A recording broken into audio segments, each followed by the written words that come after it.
Okay, welcome to Bro Talk, and today I'm here to welcome our guest, Christopher, who's got a very, very interesting background. Welcome, Christopher. Lovely to meet you. Yeah, thank you. Thank you for asking me. Yeah, I'm very, very touched that you even asked me.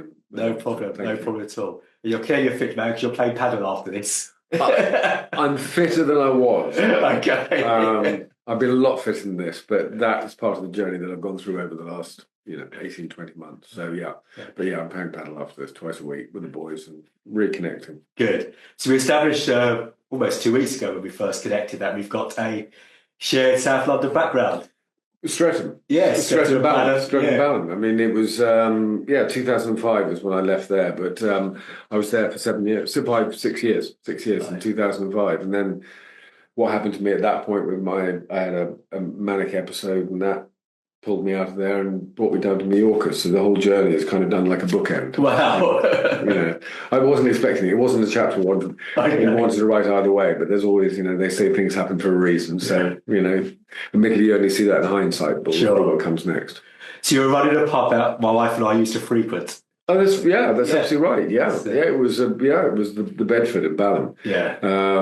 I sold my apartment in London to buy the Bedford. Wow. So talk about putting my neck. Was that a spur of the moment? Was it planned?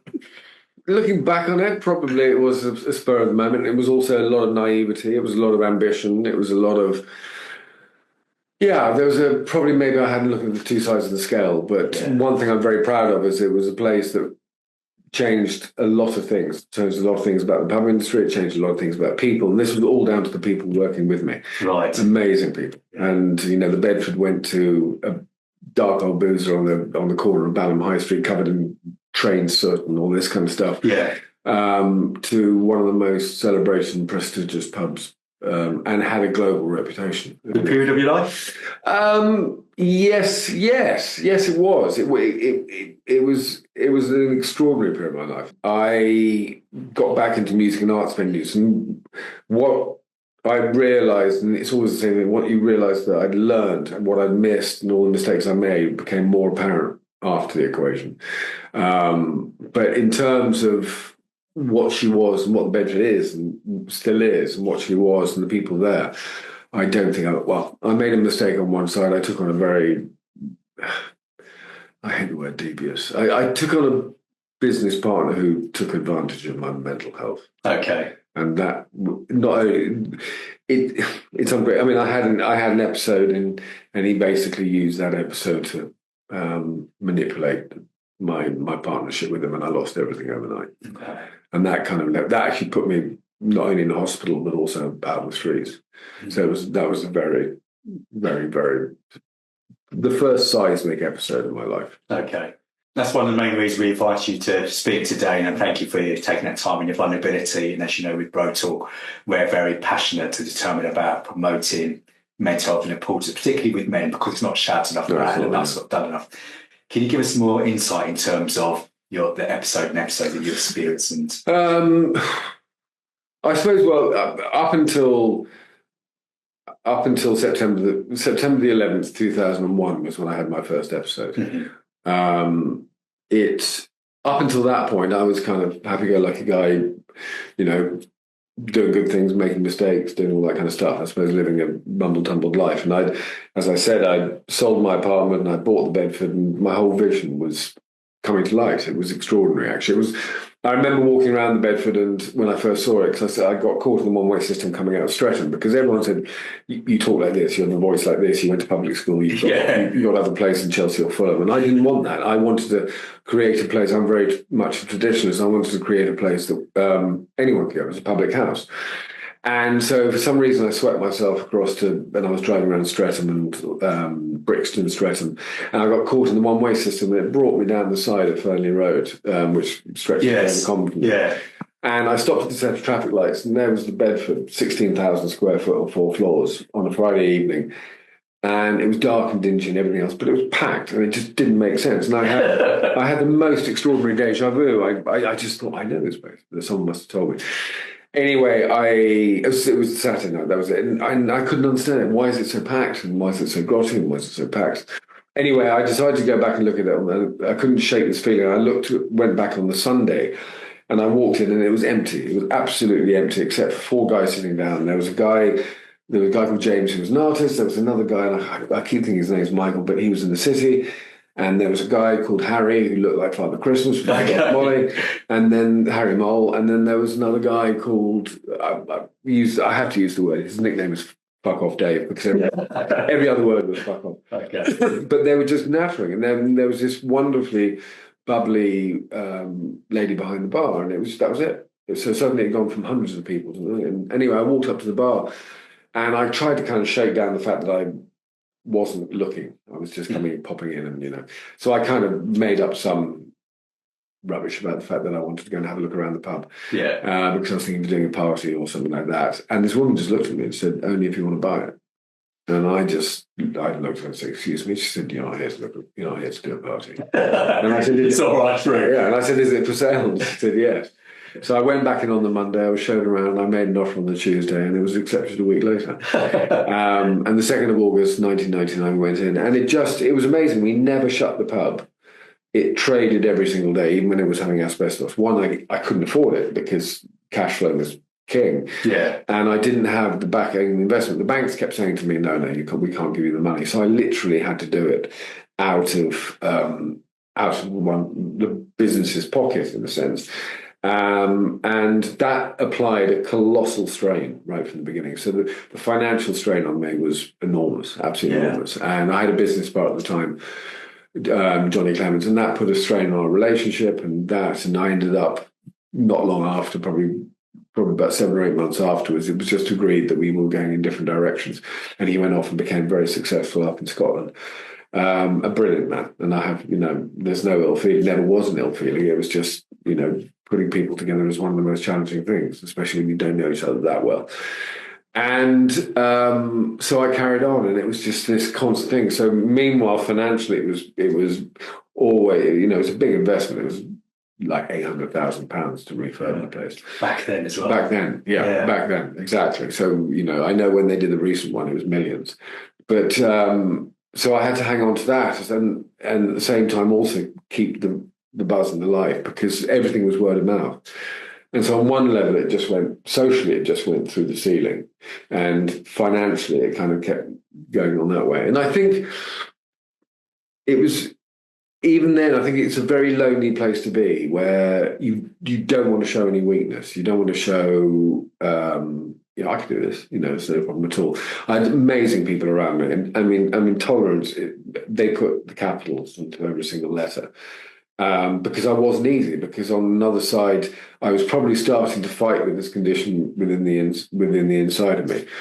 And so I'd have mood swings. Now, could they be determined towards a condition, or are they determined towards the fact that you've got £500,000 overdraft, you've got to do this, you've got to do that? And what's my solution? I'll go and buy another pub. And the second pub was down in Bristol. So not only did I buy another pub, I bought 120 miles worth.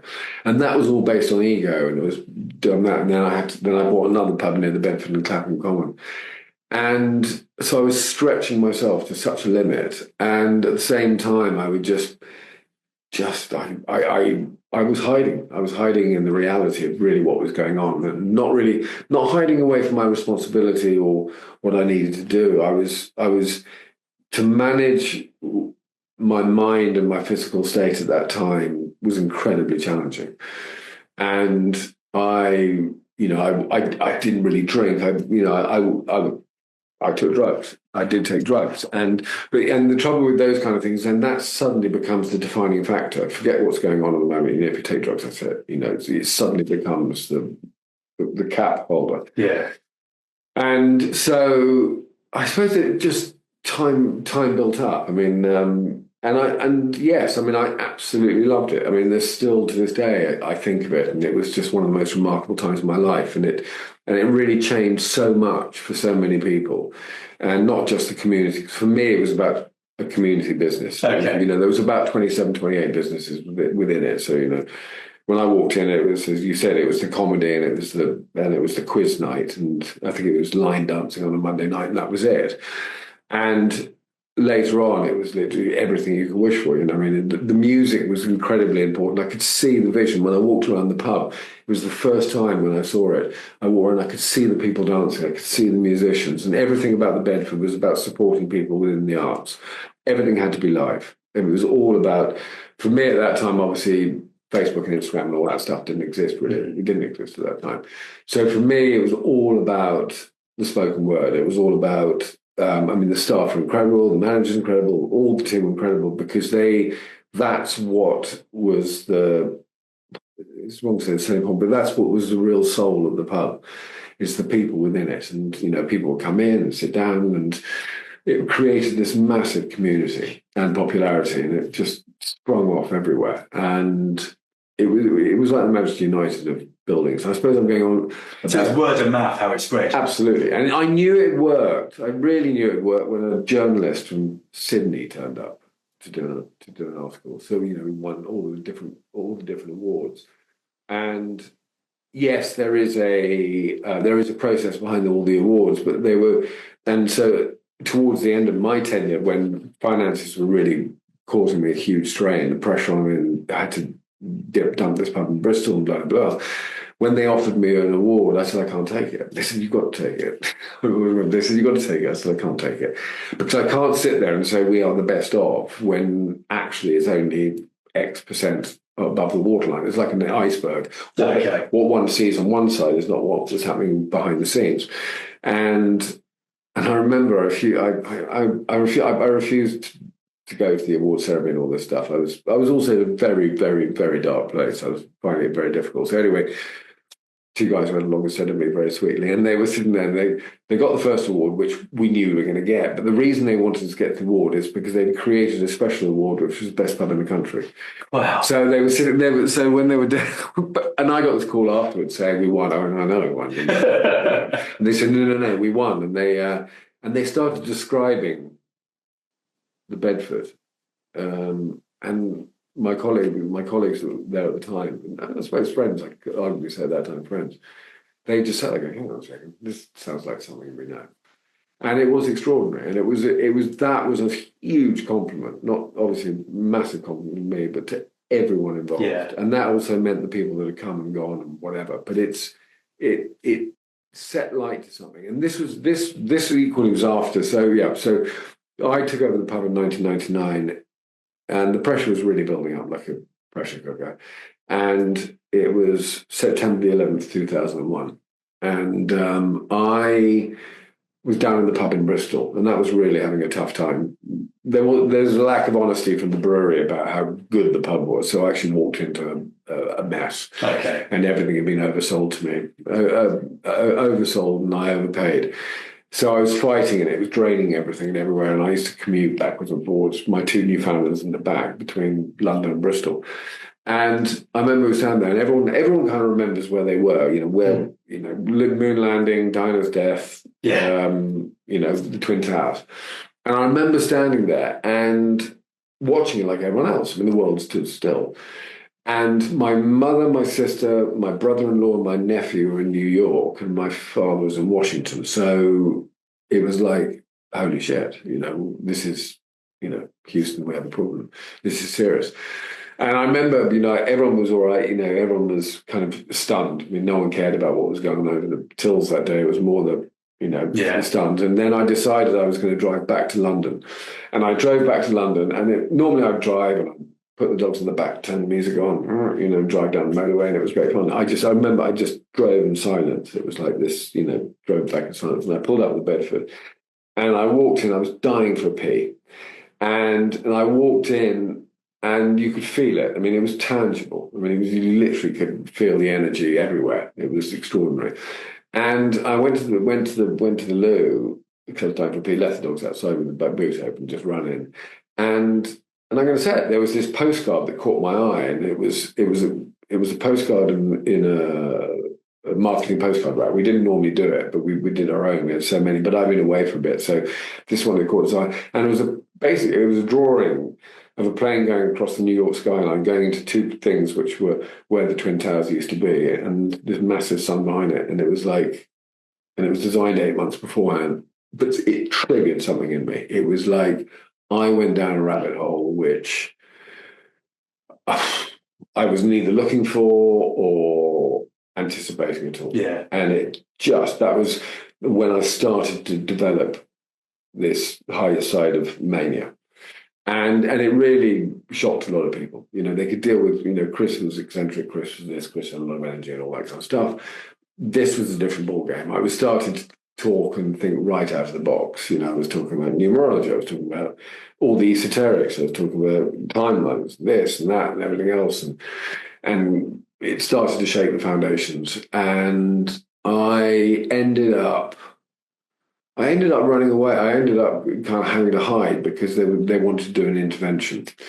And I ran all the way up Ballincommon. I ran all the way back down to Ballincommon. I was kind of almost hiding out in the bushes. And I ended up jumping in my car and driving up to a girlfriend's house up in where is it? Just outside Stoke.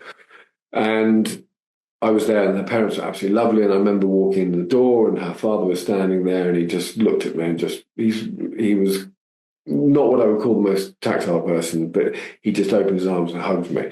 And he said, "You can stay. You just need some rest and stay." But unbeknown to me, the machine was working behind the scenes.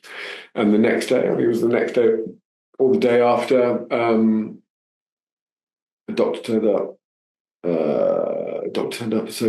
Someone from social services turned up, and a kind of, I suppose, security. Anyway. And they interviewed me, and that took me by surprise because, had they suddenly find out where I was. But as I said, people have been in contact with my parents and everything else because, the one thing we tend to forget sometimes is what affects the family, friends, everyone else on the outside. Because when you're in that storm, that's the only thing that you can hold on to. And they interviewed me, and they kind of looked at me and said, "Well, we did this interview in the kitchen." And I remember the person did, I think it was the doctor did, the psychiatrist did the interview. I was chatting away, but I was able to compress and suppress the manic. I kind of was still able to hang on to a huge part of reality. So in a way, the interview was elevated, but it wasn't manic. And I remember the psychiatrist turning around to this wonderful man, John Prendergast, saying, is what he's saying is true? Because everything I was saying was true. I was just not necessarily, do you hear voices? Well, I didn't hear voices. I just heard my intuition. I mean, I didn't step into those potholes. Okay. They're asking me.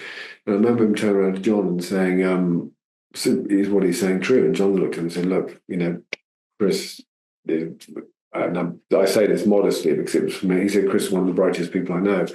And and then they turned around to me. They said, it was kind of like the judges from X Factor now. They then went outside and they kind of went into another room. And then they came back and said, look, we don't think there's any point, there's no need to take you in, have you sectioned. And I didn't really know what that was at that time. You just need a good rest. And I remember they left and I just burst out crying. John was so sweet. He had the kind of certificate saying this is a get out of jail free card. But at that point, I wasn't dealing with the condition. Okay. I had got out of jail free, but I hadn't actually. It hadn't really. I hadn't been signed off as bipolar, and it wasn't till. And then I stayed up there for a while, and even the staff said, "Look, you've got to get well. You can't come back." And that was like a red rag to a bull. I said, "You can't stop me coming back to my own pub." So I used to drive down from Stoke, and you're talking about the street angels. I used to drive down from Stoke like 11 or 12 o'clock at night, arrive at the Bedford, walk around the building, at 2 or 3 o'clock in the morning. So if anyone thinks they saw ghosts, it was me. And then I'd leave, but no one was going to stop me, going to, I had to. It was something I felt totally pulled away. It was something that I'd put so much into. Yeah. So then I did go back and kind of made a very public apology to everyone, all my staff, and it was a big crew. And we carried on. And then it was I think it was when the next episode hit, that's when I got sectioned, and it was much more specific to bipolar 1. So this would have been about 2002. Yeah, 2002. And I think I never fully accepted it. I don't think I fully... Did I fully realise it? I don't think I really fully accept it or respect it. I think that's the difficulty. So I kind of had these waves that went on, and then ultimately there was the kind of final straw was January 2005, and at that point my business partner kind of orchestrated an intervention, but at the same time orchestrated the ability to eradicate me from the business, and for him to take it away from me and basically saying that any agreement I had with him was a figment of my imagination. So yeah, I mean, I probably got sectioned in that second half probably 3 times. I think I went in once, which was, my parents' cost. And, it was terrifying for them. And then I came out of that, went back, and then I didn't look after myself enough. I think it's time to be honest. I didn't maintain the medication schedule that I should have done. It was always kind of like, I'm feeling better, these things make me feel sick or whatever. And then I went the second time, which I escaped from, and then the third time, I can't think what the third time was. Anyway, third time was really the kind of flatline, enough was enough. Chris, there's a question here. Sorry, yeah, I'm just No, it's fine. Gobbling away. During this time where you've got great self-awareness, obviously there's now reflection, but during that time where you think, and no, I'm not in a great place, or this is not sustainable. Was there a person or a place that you shared your inner thoughts with that you probably did share with your crew? I think when it surfaced and I went into the Mania side, and as I said, I was, conspiracy theories, numerology, everything, all these subjects which I had absolutely no draw to or affiliation to at all. I would become I'd almost become kind of not dictatorial, but a lot of people might say I was like dictatorial, but I just wanted to share everyone. Don't you see the world like this? Don't you see the world like this or this or this? And it was more on that level rather. I tell a lie. I don't tell a lie, but I remember quite rightly. There was one man that I did say at one point, "What the hell is happening to me?" Yeah. And he's an amazing man called Philip Wells, and he's a poet. And he's also the resident poet at Chelsea Hospital School in London. And he works with terminally ill and traumatized children using poetry and word. Incredible man. He's gone through his own journey as well. And I remember standing in the upstairs bar looking and going, what is happening? What is happening to me? Am I going mad? Yeah. And I think that was the only person that I reached out to, or even question. I think we sat, if I remember rightly, I think we sat down at a quiet moment and he just asked me to start writing. And that's when I think I knew that I could start writing, but something to kind of bring the expression out. And I think we started writing, he started writing poetry. And when I write poetry, it comes out like I'm talking like this. It just comes out. And if I look back at the poems I've written, there isn't a correction or anything else like that. It literally comes out in and out of me. And I think that was what we did at that time. As I said again, I wasn't taking care of myself. And so the thing is, by not taking care of myself, there must have been a part of me that wasn't, caring the other side.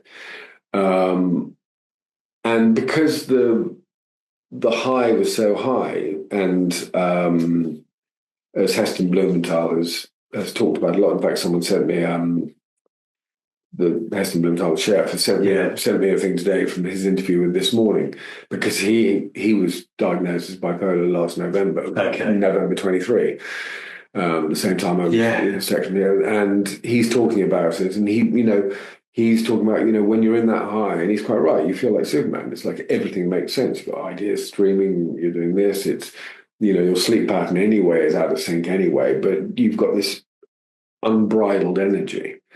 Good way of putting it, unbridled energy. Unbridled energy, which you ride on it. It's bareback. It's you definitely ride on it. It's bareback. So for anyone else to come in and take that away from you, or kind of say, "Hey, hang on a second," it's like what do you mean? It's like, he calls it like, a toy you've been taken away from an impetuous child. That's definitely the other side of the coin. You do almost defend it with venom. Everyone, with bipolar, everyone seems to have a different journey. When I was sectioned, I met a lot of people that were, Jesus Christ, John the Baptist, all that kind of stuff. And being in a mental health hospital in itself is an experience I wouldn't wish upon anyone. So your parents, how how much knowledge did they have? Did they try to support you? Did you reach out to them? Oh, I mean, they were looking back. I mean, at the time, they were interfering. From your perspective? From my perspective. Yeah. I mean, why couldn't they see the world like this? Yeah. They actually, what they put up with and what they stepped into and what they supported me with was extraordinary. People don't get that kind of support from, friends, family, all that kind of stuff. Business colleagues go, whoa, this is something I can't handle. And they tried to educate themselves as much as they possibly could, but they also tried to get me the best possible care. And it was a dance between, private care. Well, it has its own equation. Yeah. And thus its price. When you go into the NH system, it's much more draconian. It's a much more draconian system. It's like, I think they're ill-equipped. They still are. I think they still are ill-equipped. And so I was kind of given the opportunity the first or second time. I went through the private care system and the NHS system. I mean, they're not something inexhaustible fund of money that can just keep throwing money at it. And also at some point, their lesson was, well, hang on a second, here we go again. He's got to work his way out of this one. And they were still there. But you shatter the trust and then you build it back up. You shatter the trust again and then you build it back up. And trust is, love and trust are very intertwined, but trust fundamentally is an incredible foundation and baseline. You can still love someone. It's like, that's Chris, or but trust is a very thing because it presents so much. I think it brings so much of the other person into the equation, and some people just, it's like my staff, they turn around and said, great, but no cigar. Basically they said if you come back while you're still unwell, we're walking out.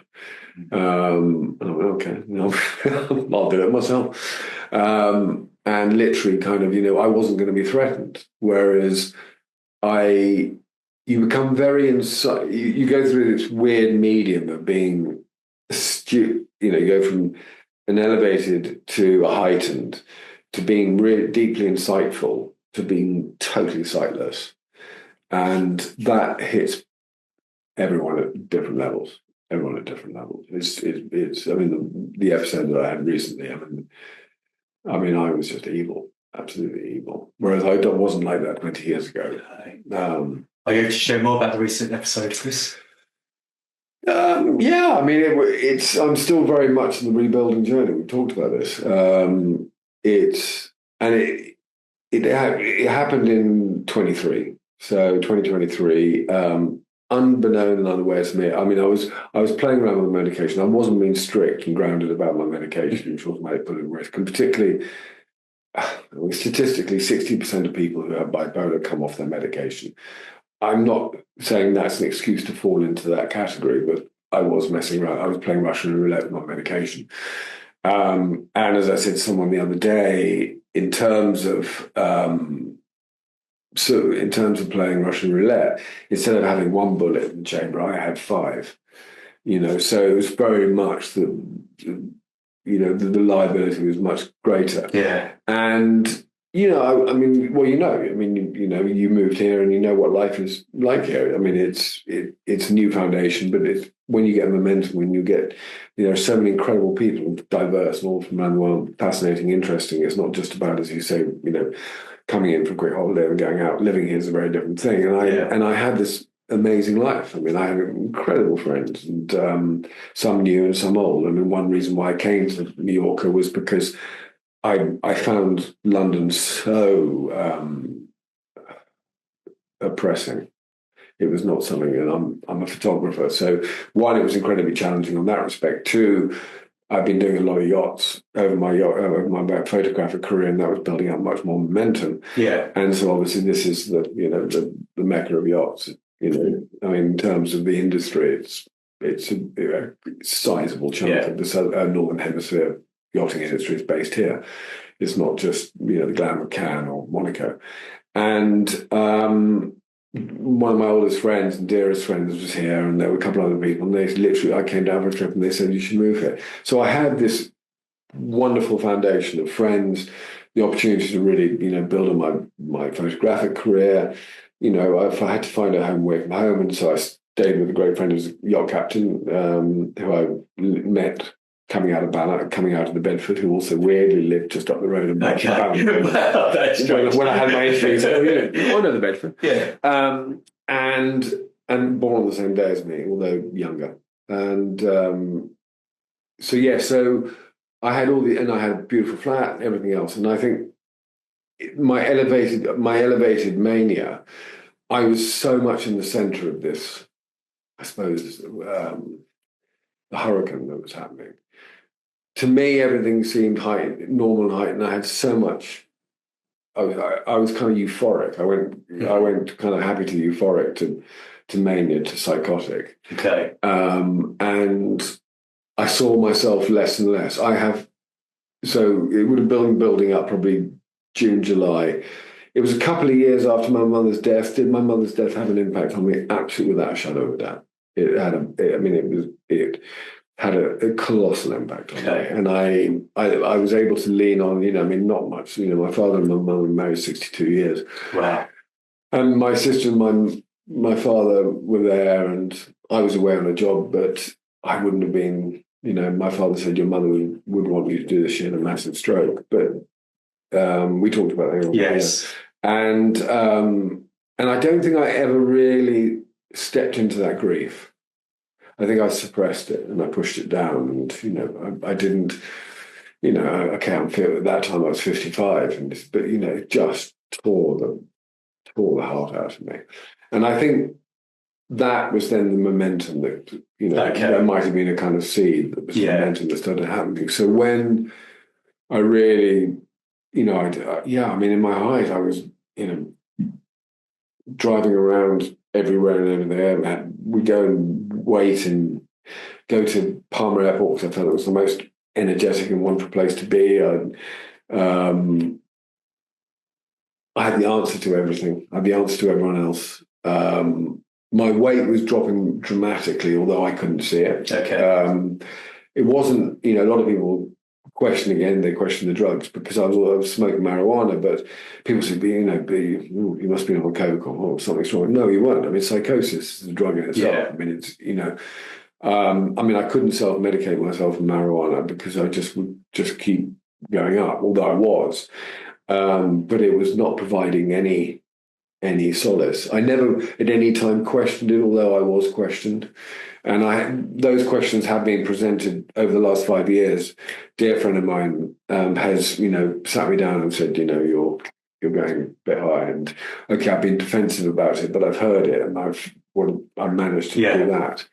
But then again, I wasn't being regimented about my medication, and I just literally just kept spiraling up. And I got arrested. At Palmer Airport, and then charged with resisting arrest, injuring a policeman's finger, and also verbally became threatening to a poor woman in Santa Catalina. But again, these were things that I was not recognizing at all. I have very little memory of all that period. That's what's so terrifying. The disassociation of my mind. Yeah. Which now, I suppose, the worst thing, which is now, in a way, to a lot of people, has defined me. And that's, again, which is really harrowing. I think that's an understatement about how I feel about it, is that, it didn't matter if I'd known someone for 40 years, 30 years, 20 years, 4 years. Those few months, and they are a few months relative to my age, have now seemed to have absolutely to some people, imperceptibly defined who I am.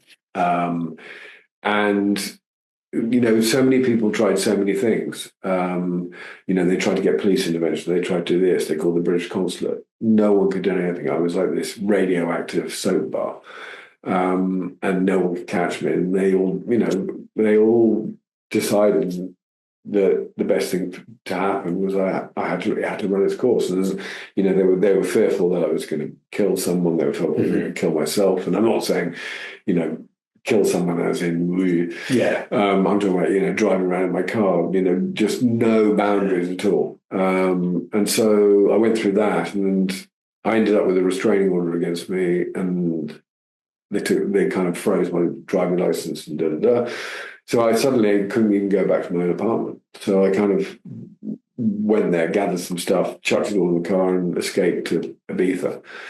And I was there for a couple of weeks, staying in a friend's house. And I started staying in a friend's house, but then it was my mania was too high, and he was going through his own trials and tribulations. And I rented an apartment, and then it was and I borrowed his dog.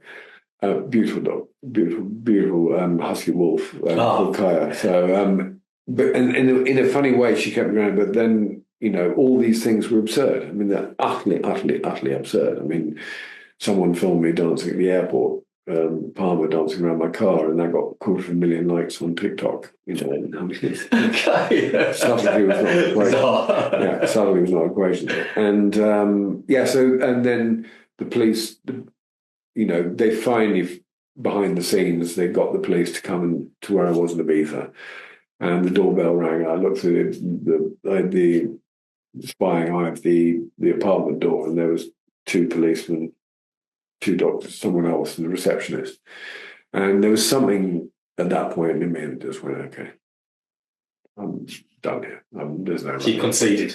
Yeah, I think there was something inside me that just conceded. Yeah, and I was taken, and I was taken to a hospital in Ibiza, and they signed me in, and I was there for 5 weeks, which was awful. Not speaking Spanish, they only speak Spanish. Not speaking Spanish, no therapeutic care. It was just medication, breakfast, lunch, and dinner. And my weight dropped anyway, so that's what I'm saying. My weight dropped not because I wasn't eating; it was because my metabolism was going at 1,000 miles an hour, literally 1,000 miles an hour.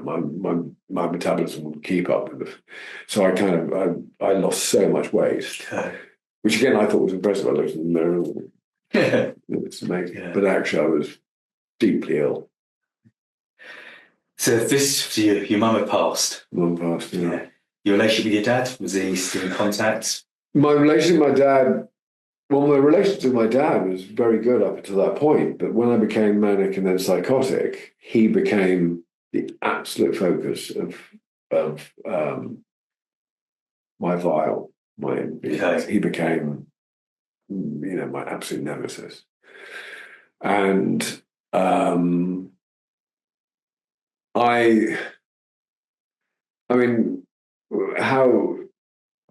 how he's still talking to me, it shows, the extraordinary nature of the man as my father. It's obviously done some irreparable damage to it. He became the target for everything. But then he became the target for everything, then everything became the target for everything. I was thinking about it the other day. There's, we talk about people saying they live their life, and they live. And I thought, well, it's such a fractional change. If you take the word live and you just shift those letters around a bit, you've got a veil. And then if you shift them around again, you've got a vial. And if you shift them around again, you've got evil. And it's such a fine line between all those different things. And I kind of went through that escalation. I was living what I believe was my best life. And as Denzel Washington said to Will Smith after he slapped Chris Rock, he said, when you're at your highest, that's when the devil will come. Yeah. I didn't respect both the luck and the love that I had, because if I had, I would have looked after my medication, preserved that. When you think, 1,800 milligrams of lithium I wouldn't have met you.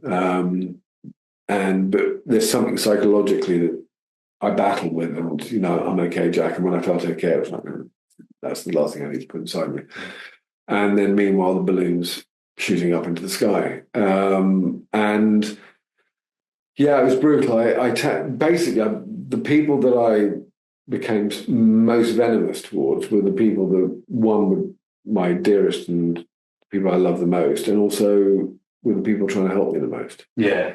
And no one was left untouched. I mean, it didn't matter if it was a family, it didn't matter if it was friends, it didn't matter if it was work colleagues, it didn't matter. Well, I say strangers. It was, Heston's similar to a spoiled child. Well, I was acting way beyond that.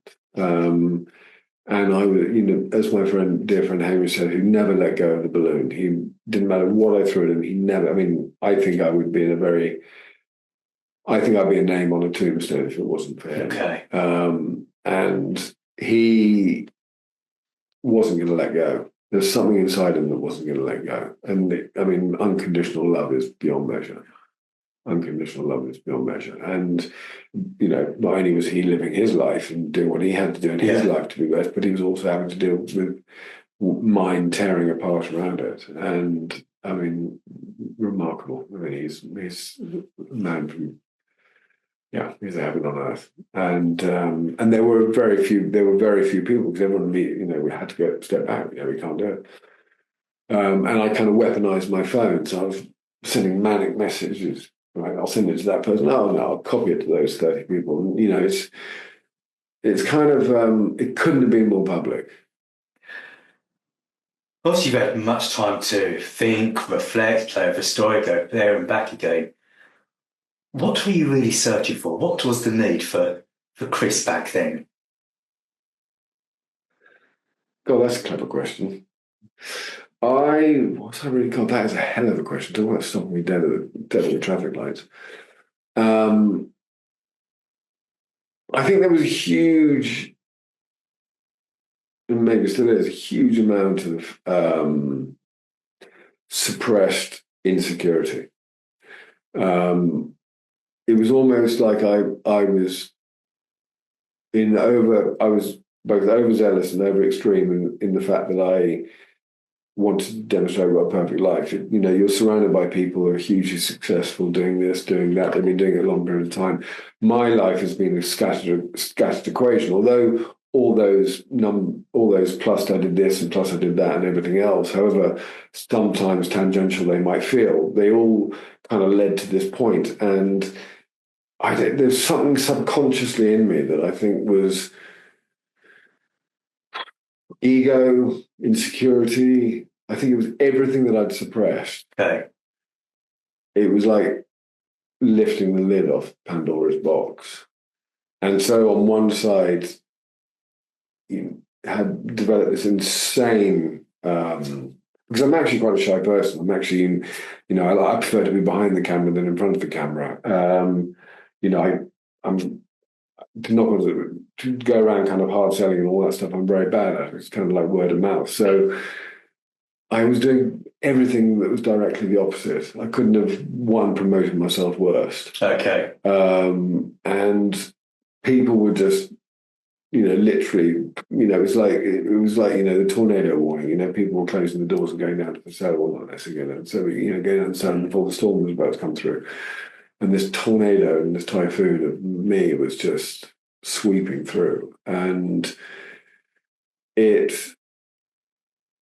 as I said, I can't remember a colossal amount. I always used to say, up until this point, I say, well, being bipolar, one of the curses is that you wake up the next morning, when you come back to stability, you remember what happened. And up until this point, there is so much. I have no recollection of it at all. Absolutely no recollection at all. I'd see people after the journey, and when I came back to New York, and I'd bump into them, and I've done it very organically, because it's the shame, the pain, the fear, the hurt. I'm at the kind of lower vibrational level of the scale. It's so intense, and so I'd see someone, they say, do you remember when I last saw you? I said, yeah, I saw you there. Oh, no, you saw me there. And it's like, holy crap. Yeah. And I have absolutely no recollection of it whatsoever. Okay. And the landscape is very different. It's very, very, very different. So as I said, I don't think I made a very poor choice, which is probably an understatement. And I didn't respect the value of what I had. I think I got into such a kind of, well, this is an incredible normal life, that something came tearing through to say, okay, this is now, okay, it's a wake-up call. This is not, you're missing a very big thing here. Really appreciate your honesty and openness, Chris. And see, we spoke previously, but hearing more on it today. And what's coming to me, and maybe true or not, is someone needed something to prove. Who to and why, I do not know. But when you spoke earlier about, buying the Bedford Arms, having another pub, in Bristol, is that correct? Yeah, I think it's like, what's this drive? What is it? And I just felt like, who are you proving yourself to? To my father. I sense that. I think he's the ambition and the casualty. I spoke to him. We had a FaceTime yesterday, and I put the phone down afterwards, and yes, it's a very different conversation. I have to be very acutely aware of and sensitive about it and humble about it and respect it deeply, because, a year and a bit ago, in January, after I came out of hospital on the 1st of January, I mean, I was, there was never going to be any contact with my father ever again, never going to be speaking, never going to see each other, never, never, never. And I mean, whatever he found within himself, because in my delusion, the things that I said and I did were so evil, so vile, and without any foundation. There were, someone said to me, the trouble is you were so articulate.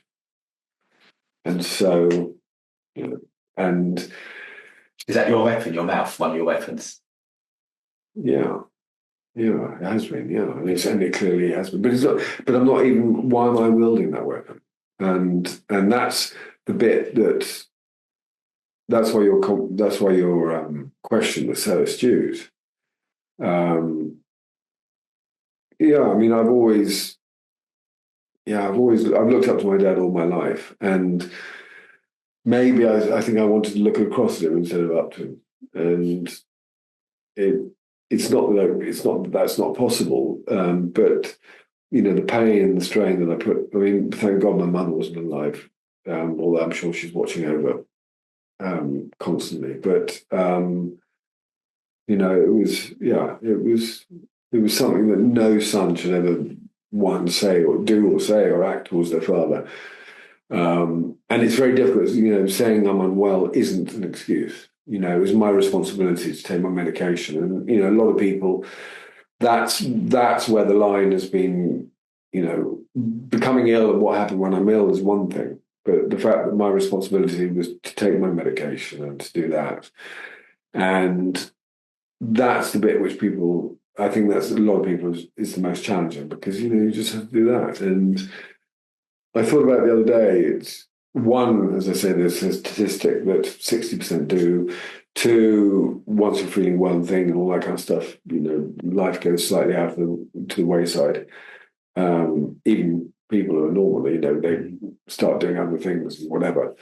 But my thought was, I'm making an excuse. I mean, look, Steve Jobs had cancer. Someone said to me, well, if you had cancer, you'd have chemotherapy. We'd send you flowers to say hello. But, mental health is something that people find acutely difficult to deal with. Yeah, very much so. And, they likened, but your medication. And I only thought about it the other day, and it's not, again, an excuse, but, it's what happens when someone's got cancer and they say, well, I'm not going to take chemotherapy. I'm going to have the holistic route, like Steve Jobs. And it didn't work. Well, is it therefore his fault? And I think everything has stages and players. My responsibility was to look after my health, sleep well, do all those kind of wonderful things. And my life had been structured around that by a very silently and, very caring and very loving man, as in my father, giving me the opportunity to do these things.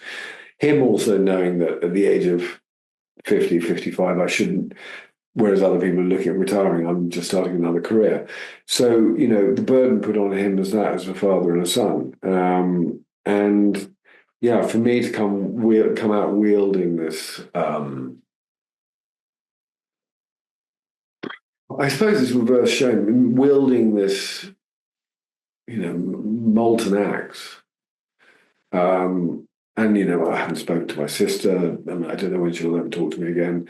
My brother-in-law, my nephew and niece, no contact with them. My friendship base is being reduced to very kind friends, but they're equally, everyone loses their trust. They stand with, they stand in fear and trepidation, particularly women as well. I mean, I'm not trying to isolate men and women, but when you shake with such rhetoric and with such violence and frankly evil, and you say that, well, people can't unhear it. They're not going to forget it. They might forgive it, but equally, it irrevocably changes everything. I mean, I was reading something the other day about grief, and people would say to me, "Oh, yeah, but time heals all and everything else." And I would say, "Yeah, but hang on a second. Look how long it takes to get over a relationship or a lost job, or you've had an argument with someone, they're not talking to you, and it puts you in the pile. Well, you times that by 100 squared, you might get close to where I am, because there's not an area in my life that hasn't had that fracturing, and it is the most painful thing that I've ever been through, and I go through it daily. I go through it absolutely daily, because my whole purpose has been removed. Everything that was there, that was what was my anchor to, living in this beautiful country, living in a beautiful city, having amazing, incredible, loving friends, and doing all things, and the social life, and this and that, and also an eclectic group of people has just been kind of crumbled down to a core. And no one else is to blame but me. Well, I admire you for taking responsibility. I'm not sure your question, Chris, and it's not a question, I'd like to complete this sentence. Regards to your dad. I really do believe this is the root. And I'm going to say 2 words. I'd like you to complete regards to this would have made it better. Okay? Try not to overthink. If only. The first thing that came to mind is if only I'd taken my medication and looked after myself. But what about your relationship with your dad? That's your responsibility to you. You said earlier about wanting to prove to your dad, look across to him and look up to him. So there's definitely been a tension between you and your dad. So for you, what would have made life easier or take it away? If only. Do you know what? I'm absolutely flummoxed by that. But it may come to you later. I mean, not putting words in mouth. Sometimes it could be speaking generically. If only he loved me. If only he said, well done. If only he supported me. If only. But there's definitely something between you and your dad. From your perspective? I treasure all the time I spend with them, all the time I used to spend with them. And this, only seeing him once over the last year and a half has been killing, especially when there was the silence. Yeah. Okay, may come to you later, but I believe it's important for you, because I often say, like, going in a therapy room, it's not a counselling session, but every relationship is based upon needs. And hearing your powerful story, it sounds like there's a missing need between you and your dad from your end, and this doesn't mean he's not a good father at all. But it's not that. And that frustration, it's coming out. As a parent, we're only parents for the first time. Yeah, and we have our molds and other people. I believe you. It's kind of like all I can think of is anybody. It's actually not for him. It's for me. If only I'd listened and not reacted so much. And if I truly treasured and respected, not feared or worried or was seeking something else, our relationship would be very different. Because, he's never dropped the ball. Yeah.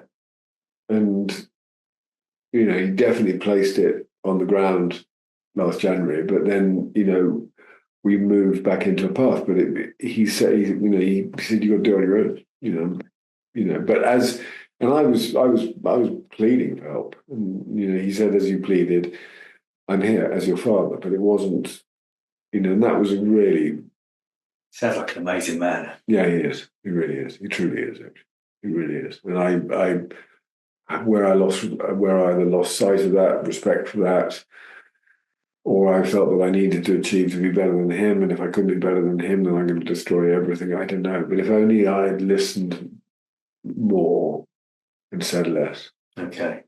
Wise words. Listened more, said less. Said less. Yeah. Imagine if we all did that. Yeah, that's true. So where are you now? So you're rebuilding. Okay. What place is what place is Chris now in terms of going forward? Where are you at?